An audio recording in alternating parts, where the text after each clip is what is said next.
Welcome to Talking Stack, Martech Advisor's weekly news podcast. Join us as Martech experts David Robb, Anand Thakur, Amit Varshney, and editor Chitra Iyer talk about the things that mattered this week in Martech. Welcome back to the Talking Stack podcast. Today is our last episode for 2018, and we are calling it rather grandly our season finale. We've had quite a journey over the last 6 months that we've been live with the Talking Stack podcast, and I'm sure our panelists David Robb, Anand Thakur, and Amit Varshney join me in thanking each and every one of our listeners for their precious time, attention, interest, and of course your support. Today, we have, as advertised, special guest Marty Kihn, who's the SVP of Product Strategy for the Marketing Cloud over at Salesforce. Welcome, Marty. And together with David, Anand, and Amit, we are going to touch upon some of the themes we think marketers should be possibly paying attention to in 2019. To give you a little sneak peek, we're going to be talking about performance marketing, mobile marketing, search, ad tech, and all of that's obviously wrapped up in CX. And of course, people. All that and more coming up on the show. But for now, let's begin with Marty. Marty, what do you think are going to be the one or two areas that CMOs will be most interested in 2019 and perhaps into the new decade as well? In the next decade? Well, I think we are seeing a significant change in the MarTech space. It has been talked about, like all trends are talked about long before they happen, but it's even bigger than the year of mobile. It's the transition from channel-centric to people or customer-centric. Organization, MarTech stack, measurement, analytics, et cetera. But I think people-based marketing is becoming real. And in order to enable that, it's really last year, next year, the year after, and the year after that will be, I think, just basic plumbing. It's going to be very unsexy in the marketing space, but CMOs from that level on down are going to have to integrate their teams. So that's organizational transformation.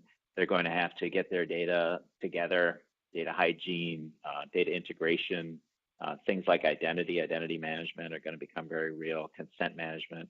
So in terms of single technologies, there isn't one, but I think integration as a theme is very important.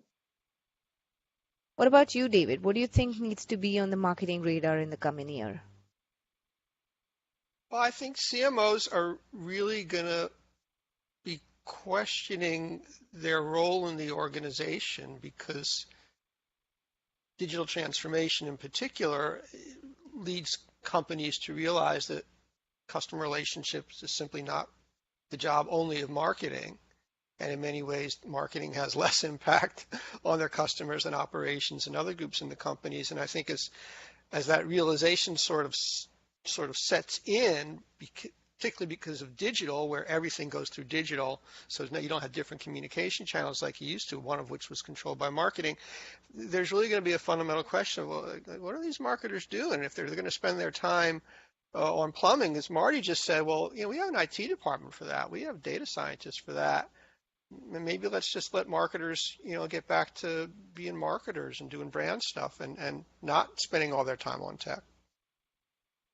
Maybe I'll take a sort of an in-between approach, which, I've worked with a lot of companies and, you see a lot of CMOs struggling to figure out what their identity is to David's point. I'm a big proponent of, if we're talking about brands being able to understand customers, and if marketing is going to be somewhat central or at least, high level responsible for that, then, I still kind of profess this idea that, maybe we'll speak to technology in a moment, but the theme of CMOs becoming or thinking a lot like CEOs is going to be a trend that's going to occupy CMOs for a long time. So how do they think about the marketplace, the trends, the engagement with their brand, and then the resources internally within their own organization, which is, as Marty mentioned, the talent, the investment, the opportunities they have, perhaps the resources internally, whether it's intellectual property or not. But really having an intuition about how the customer or the marketplace will engage with the brand, or how those things react. I think that's where a lot of the technologies and tools will come into play. So if I were to pick a couple of technologies, I would say certainly one would be I think artificial intelligence will certainly play a role. I think we will redefine what that really specifically means to that. I think a lot of people have, like everything else, we overhype AI, at least initially, but I think it's good struggles for a lot of companies to have. There's just too much data and a lot of orchestration, which is, I think, the other sort of high level speaking of technology that will, that certainly will be a trend moving forward, which combines both people and, technology through lots of process and data. I'm just saying, did I mention the AI drinking game that we're playing today? Every time someone mentions AI. I think you I should thought also that have a was about CDP what? drinking game. Oh, no, that would be too wild. Oh, no. Right. Amit, are you thinking AI as well? I think the combination of the fact that everything that we touch or interact with in our life as individuals is becoming enabled or will become progressively more enabled with digital touchpoints and basically become internet enabled, along with the fact that that gives us so much data as marketers that the AI will really have a strong role to play to really understand what to do with that. I think the combination of that, here's your drinking game, round two, is that the fact that every touch point, everything that I interact with as an individual, as a consumer, is collecting data about me, and therefore as a marketer, our marketer has the ability to collect data and therefore be able to react and play a role in almost anything that I do in my life. In a decade, if you're talking of a decade, that's really, I think, where we're heading. And it'll be progressively every year. I thought we were already there. I know, but I think it's the number of channels, so to say, for a marketer that will just keep exploding over time. So that said, let's put this in context for marketers. What are the new table stakes for marketers going to look like? The must-have capabilities. Is it going to be led by voice, do you think, Marty? Voice it's a longer term thing. So I wouldn't say next year, but literally brands are going to have a voice, and I mean an actual voice. And the reason is I think there's a rise of what I like to think of as sadly as an author, the post-literate consumer. And so, every year video becomes more prevalent. People like to speak to their devices now rather than typing things in. So we're going to reach a state. You even see it in brand logos. Brands used to have taglines. There'd be sort of the tagline, and then there'd be a statement, and the statement's gone now. And pretty soon the tagline's going to be gone, and every brand will simply be a swoosh or something like that. So any sort of interaction with the brand is going to be vocal. It won't be written, and it'll be visual. For people who are not driving, sometimes even people who are driving. In terms of capabilities that people are going to need, I would point more to something more fundamental. I mentioned earlier this data integration, housekeeping, hygiene, but I think that a strong investment in analytics and data science and that capability, and I mean at an advanced level, is absolutely essential. It doesn't mean you have to hire 5 PhDs in data science to do the job, but you can get a lot done with one person. But the in-house capability to apply analytical thinking to brand data, to customer data, is absolutely critical. So anyone who hasn't done that is going to have to, because they'll be falling behind. So that's right. Customer data is definitely table stakes, and we're actually seeing that within the CDP industry, where the data management part of the CDP is the table stakes, and then the CDPs are adding features on top of that. But I think that, early on the word intuition was used, and I think that the vast, which makes me nervous, right? Because we want to be data driven. We want to not rely on intuition and the hippo, the highest paid person's opinion sort of thing, which leads us right back to our friend AI. Let me just take a little sip here. Huzzah! Huzzah! Skull. Because the skull, that's right. So you don't know what I'm drinking. Because the complexity of the data that's streaming in from all these sensors and devices and everything else just creates such a massive volume of information, such a complex set of relationships among that we really do need to rely on AI, Skull, to interpret it. We simply can't do it, and everybody throughout the company, again, They can't be trained to do that, and many don't even have the aptitude, including the marketers, many of the marketers. So again, we really have to have systems to help us out to sort of take advantage, not just like keep things under control, but actually do something useful with all this big stream of data that otherwise is just going to be flooding around, melting like the ice caps. So, in the context of data and what we can do with it, do you think we will, as marketers, revisit or reinterpret what performance marketing is going to mean or look like in the next year? Yeah, I've been thinking a lot about performance marketing lately. There's traditionally been a line between brand and performance, and I know I started at Digitas, which is an agency that came out of direct mail, and we did all kinds of unsexy things like it became email, and then there was search, and then we designed websites for commerce, and that was literally the least sexy part of advertising. And then if we had to do client wanted to do a Super Bowl spot, we'd have to go find another agency to do that, like Ogilvy or a partner. And that unsexy part has become where it's at, essentially, because it was person level, it was addressable, it is two-way, so somebody can respond, and it's measurable. And there's still a big, if there's 150 billion spent in media, half of it is spent in offline, so non-digital channels. And most of that is brand, so that'd be TV, linear TV, and so on. So there's a massive amount of money in that so-called less accountable brand channels, but it's going online. So things are becoming more measurable. So the other part of marketing, what we call branding, is looking more like performance marketing. I think it is becoming more measurable. The issue is the data isn't always available. It's available within sort of locked ecosystems. I won't call them walled gardens.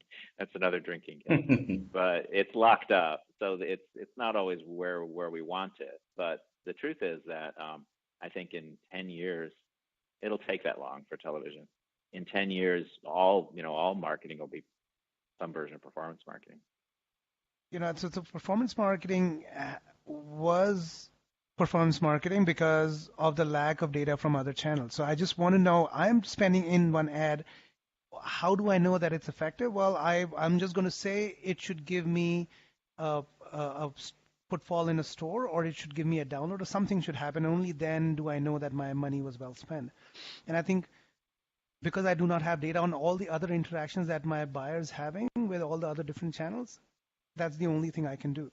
And I think with multiple channels and the data being collected in multiple different ways, I think there's an argument to make that performance marketing will vanish, or everything will become performance marketing, because now I can actually measure and I can then have an attribution against everything that I'm doing as a marketer. And I guess that's really the change that has to start or already starting. And I think in B2B, a little bit of that is starting with omnichannel. And I think that'll continue to progress as more channels explode. So this evolved version of performance marketing combined with intent data and AI certainly looks like it's going to shake things up in the coming year. But what about the more traditional, intangible notions of marketing success, things like brand perception, for example? How do these get captured and translated into the digital realm that we work in today? Yeah, measuring what we still call perception is, as we've said, it's difficult. And it's important, and the standard tools haven't evolved much. I mean, big brands still do brand trackers that are monthly. They're cross-channel, so it would be online and offline. I think that there are newer methods. For instance, it's pretty routine now if you're running a television spot to track search, organic search, to see if it had any impact on that, and there are ways. You can use statistical techniques to make sure you're detecting an actual signal and not just some random variant. So that's a new tool. And then also activity on your site. Anything that you own, any channel you own, you can examine and try to intuit. And it's an inferred signal. So you say, you show an ad, and then you notice that a certain part of your site, whatever, men's shoes has more traffic and people are engaging more with certain type of content, and you say, well, it's probably, it's 95% likely it's due to our ad. You don't really know if it is or not. So there's indirect measures, and then there are also better ways of surveying now. Surveys responses are down, so there are kind of shorter and more interceptive, and seems to be a little slightly more accurate surveying techniques being used. And then the final area is new data, like I guess we call it IoT data or wearable data, or data coming off of apps and location data. So all of this is in the indirect realm, and then supplemented with surveys. I think that as both sources of data and then the analytics that are applied on top of it become better, there will be better inferences over time. But you'll never really know if you impact somebody's perception until they actually buy something. And also another one in the perception space, I suppose, might be sentiment analysis. There's a lot of stuff happening in terms of tracking, the sentiment on social media. Yeah. No, that's absolutely right. I mean, it's again, it's access to data is not what we might want, but you can, for certain categories, like I was in one of our clients was in the car business, and people do talk a lot about cars and open social channels, so it's a good spot. Great. So let's switch gears to mobile marketing. It's something we hear CMOs say all the time, both on our show and off it, that we need to get better at mobile marketing. The elements of mobile marketing are, of course, things like mobile web, mobile apps, voice, conversational commerce, including chatbots, messengers, bots, that kind of thing, and the whole content consumption experience on mobile devices. What's going to change when it comes to mobile marketing in 2019? Yeah, mobile is different. I remember when it appeared, again, not even that long ago, and there was a debate, a healthy debate, whether mobile web would be standard or whether apps were just sort of a stopgap. People don't even believe that we were talking this way in the past, but and it turns out the mobile experience is very app-centric. Their apps can take advantage of the hardware itself, and the hardware has become so good that it would be almost crazy not to. The trouble with that is that their behavior on mobile tends to be focused on fewer apps rather than in the desktop space where people go to a lot of different sites. So it's concentrated behavior in a way, and it also is more conducive to things that have twitching and like video and games and a lot of gaming in particular. So it changes. It's a different experience on mobile, and the brand has to adapt to that. So first of all, they have to adapt to an app-centric world. They also have to have a strategy to play nicely with the dominant apps, particularly Google and Facebook. And then the other thing is there's an inherent experiential element to mobile that has, I think, helped marketing. But the number one, every year there's a survey that Duke does of CMOs, Duke University, and I think it's really interesting, and they asked about personalization. And this year, the number one most effective piece of information to use for personalization was location, which I thought was interesting. It's number one. And that just says that marketers are thinking very much about the context in which their either content or their ad or video or whatever is being consumed. And in the mobile world, it's on the go. It's usually sometimes in your house, but it could be anywhere. So incorporating location data again into the marketing experience is new, and so that changed marketing. I think it really has. That and the whole app issue. The last thing I'll point out is video. The mobile device is very conducive to watching short form video, little snackable video content. So I think that's changed content marketing in particular to be much more short form video centric.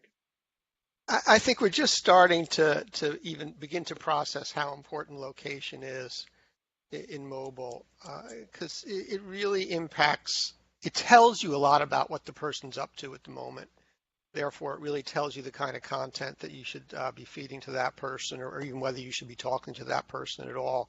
And we're just beginning as marketers to address the possibilities and make effective use of that. It's going to take quite a long time, but I think when we get around to it and we sort of master that, how we use mobile and how we use advertising is going to be very, very different from how we use it today. It'll be much more personalized, really tailored to the context, to the situation, much more appropriate. It will feel less and less like advertising and more like service or conversation or whatever good word you want to use, because advertising is clearly a bad word.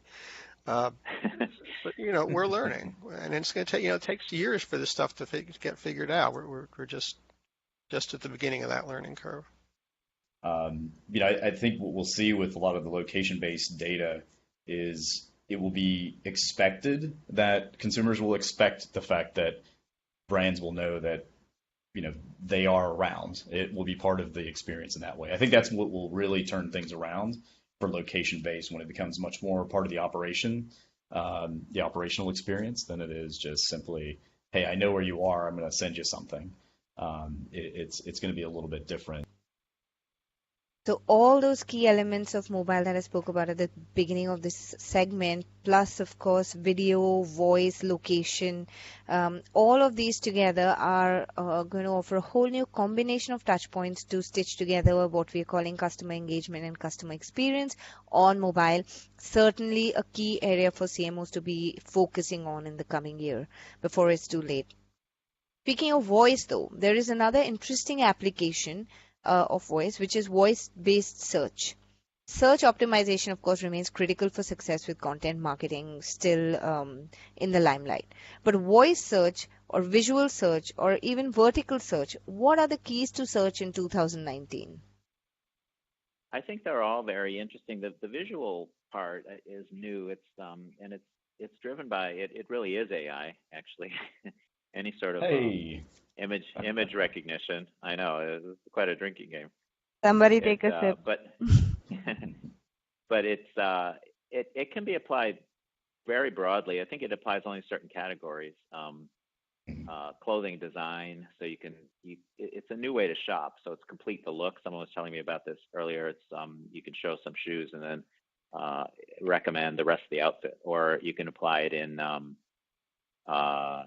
Actually, Salesforce has Einstein Visual, so it's complete the menu. So you take a picture of a food item and then the rest of the menu. So that's something new. It's not really the same as typing in a word for a certain, like if you type in pumpkin, you take a picture of a pumpkin, you complete the menu, you type in pumpkin, you get search results related to the vegetable if it is a vegetable. So I think that the image thing is open. It just opened up new possibilities for creative, immersive searching. It also works really well with entertainment, and I've seen it. Actually, the most interesting application I saw recently was about recommender systems. So recommender systems are things that'll, if you like this book, you might like this one, or if you like this movie, you might like this one. And it turns out that movie posters in the same genre all look sort of similar. So you can do a visual search for a movie poster that you like, and it will come up with recommendations for other movies you like based on the similarity of the poster. So I think that kind of thing, it makes it actually almost a branch of entertainment. Certainly. The one other thing I'll say about voice search, which vaguely troubles me, is you can read a lot more into a voice than you can into just a word typed into a search engine bar. And there's a lot of information conveyed in our tone of voice, the speed with which we talk, and it's almost like a visual, an audible fingerprint, but it's also conveys how we're feeling and our mood and all kinds of stuff about our background. So there's more information being captured by the audible search people than maybe they'll feel comfortable using, but it's actually more than we probably think we're giving. So I don't know. The voice area is slightly more troubling than I think consumers appreciate. A couple of places I would enjoy, like it would be very interesting for marketers to look at, is one, to take into consideration that the recommendation, as Marty had mentioned, right? I mean, who's making the decision on what those recommendations would be? You've got a Google Home device, maybe you've got a Alexa device. I would ask yourself, right? Like, this is a whole new arena for these very vertically integrated companies to leverage their platform and to certainly sell or monetize on the prioritization of what comes up. And I think that's going to be very interesting Yeah, I think consumers themselves are going to bring probably the disruption in the way search is leveraged by brands as something that aids either discoverability of content or even brand experiences, and of course ultimately commerce.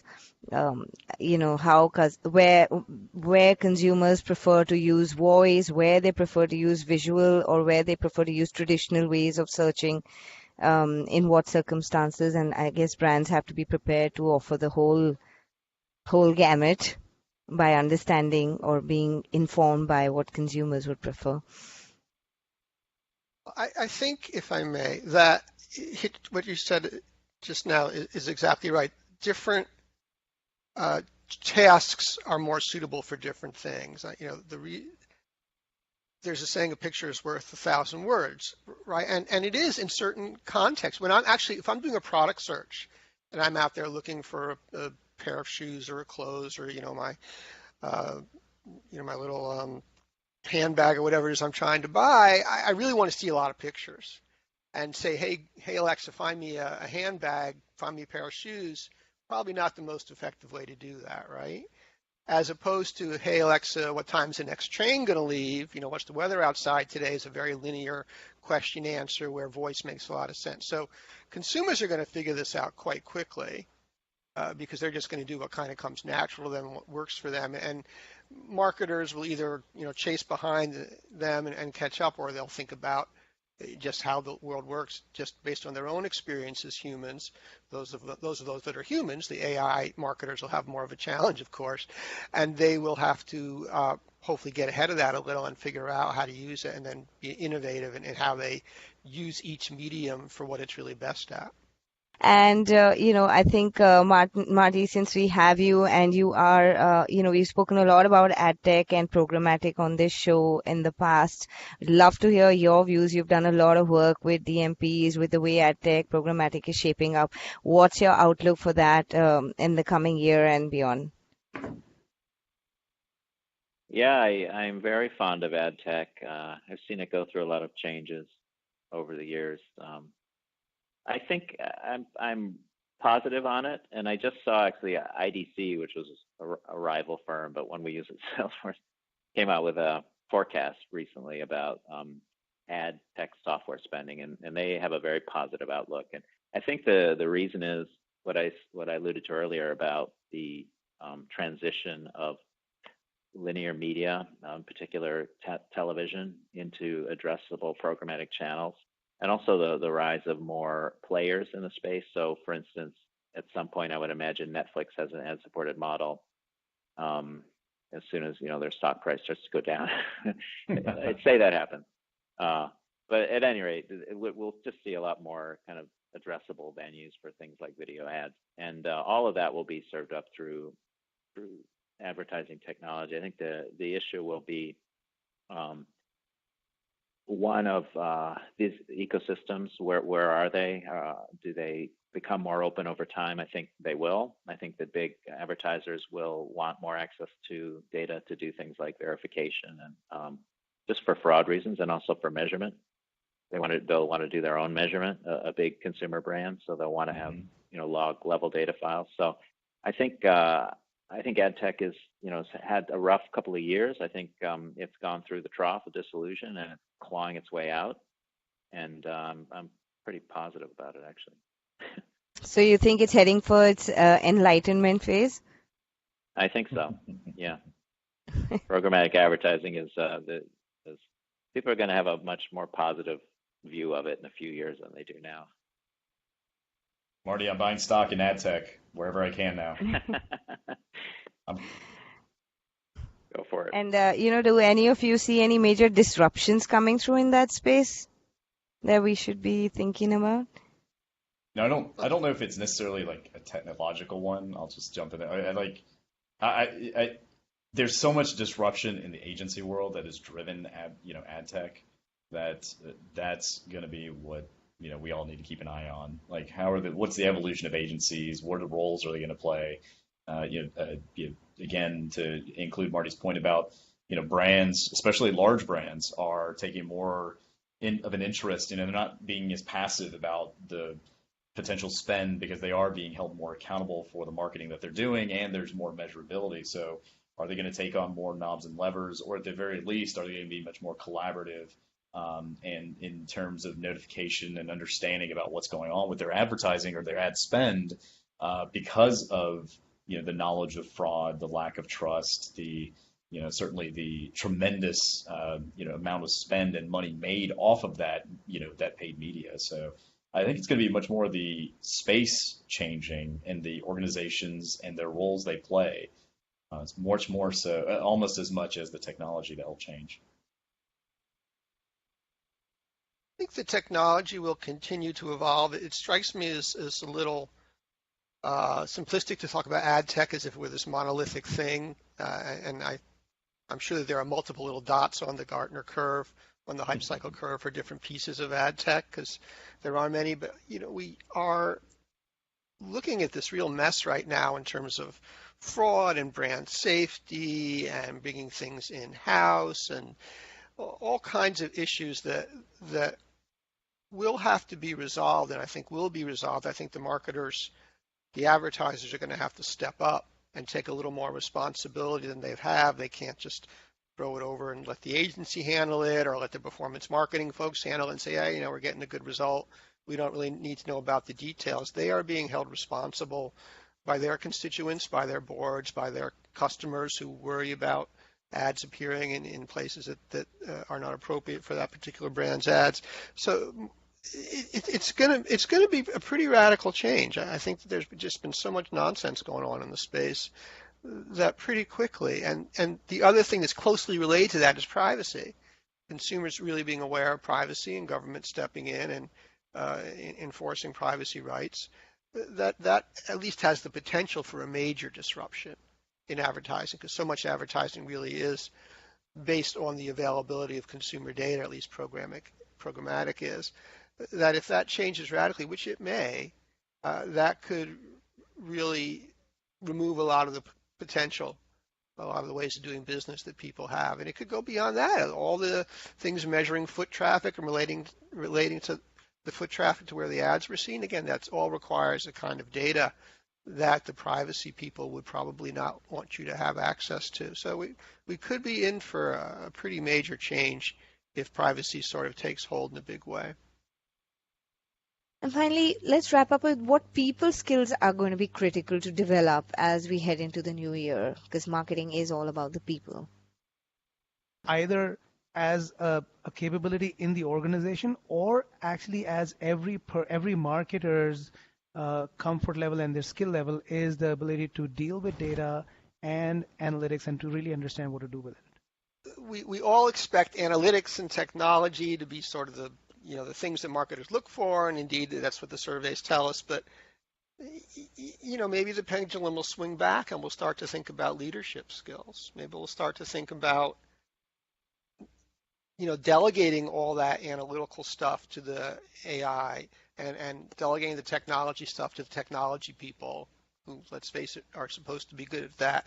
And again, letting the marketers lead the company in terms of brand purpose, which is another trend that we haven't talked about, but it's a very popular one, which relates closely to trust and relationship building, and leading internally in terms of ethics. And maybe that's really what the marketers are going to have to do. They've always allegedly been sort of the voice of the customer inside the company, representing the customer to the rest of the organization. And maybe that's what they're going to have to continue to do and to again sort of re-exercise and become more focused on really leadership and people skills and not be quite so obsessed with technology as we've all become.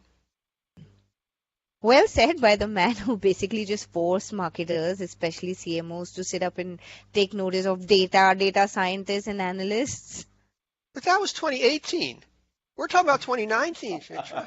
Come on. All right, yeah. Gotta be forward-looking here. Right, marketers, hold your breath for whatever David's going to come up with in 2019.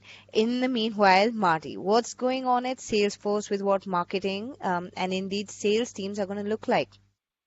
Well, I think people, I've heard a lot about agility, but I think the way that software teams function in the sort of agile and scrum and stand-up meetings and going through sprints and having those Kanban and all that is pretty cool, actually. And it's a way to form teams quickly and have them work on projects as opposed to just assigning people to some function where they might be slow sometimes, they might be busy sometimes, they get really bored because they're tired of just doing email their whole life. And so I think that agility is it has a couple of dimensions to it. One is that that teams will be organized around projects, not functions, and that people will be multifunctional. And the other thing is that people are going to have to be able to adapt to new skills, so let's learn stuff really fast.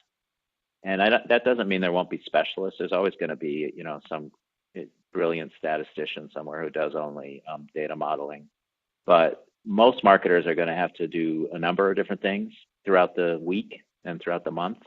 So I think that sort of agile structure and having an open mind, and it all comes down to having empathy for people.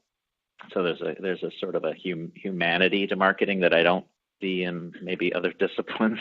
So that's what we talked earlier about. Why doesn't marketing just give technology to IT? I don't think it would work because there's a dimension of marketing. It's about communication that is really important. Well, so more than specific roles, when it comes to modern marketing teams, we can expect changes in both the way the teams work and the things they do. And of course, all of that comes before any technology disruptions we can expect. So before we wrap up, let's also get the last word from Marty on cloud. Cloud has pretty much disrupted marketing in the last several years. That would be an understatement. What is the cloud marketing space going to look like in 2019, Marty?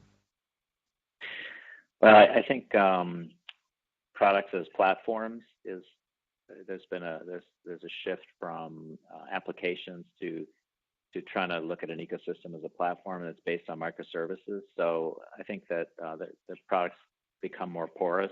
People don't want to market in particular, don't want to buy just something and have it be functional out of the box and have it sort of live in its own world. They want it to be a series of services that they can call when and if they want to, and they get more sophisticated about how they call those services. And so I think there's just an innate demand for flexibility. It makes it hard for older platforms to kind of adapt. They have to be re-platformed over time. So we're in a transition now where things are getting updated. I think the future will be just a lot more nimble, and we'll have a lot smarter marketers who can do much more interesting things from their own perspective. So we look forward to that. Marty, thank you so much for sharing your thoughts with us. We spoke about a broad range of themes today, but what stood out for me are marketers upping their game with location-based marketing in the mobile context. We spoke about voice and visual search, or what Marty called immersive search. Then the changing nature of ad tech ecosystems is something I'm going to be tracking closely. And of course, the need for CMOs to go back to the basics with ethics, privacy, and of course, purpose. David, Anand, and Amit, as always, thanks for your views. And to all our listeners, thank you for your time. Happy holidays, Happy New Year, and see you in 2019. Goodbye. Thanks for joining us. See you next week with our take on the big news in the MarTech world. Log into martechadvisor.com for more expert commentary on all things MarTech.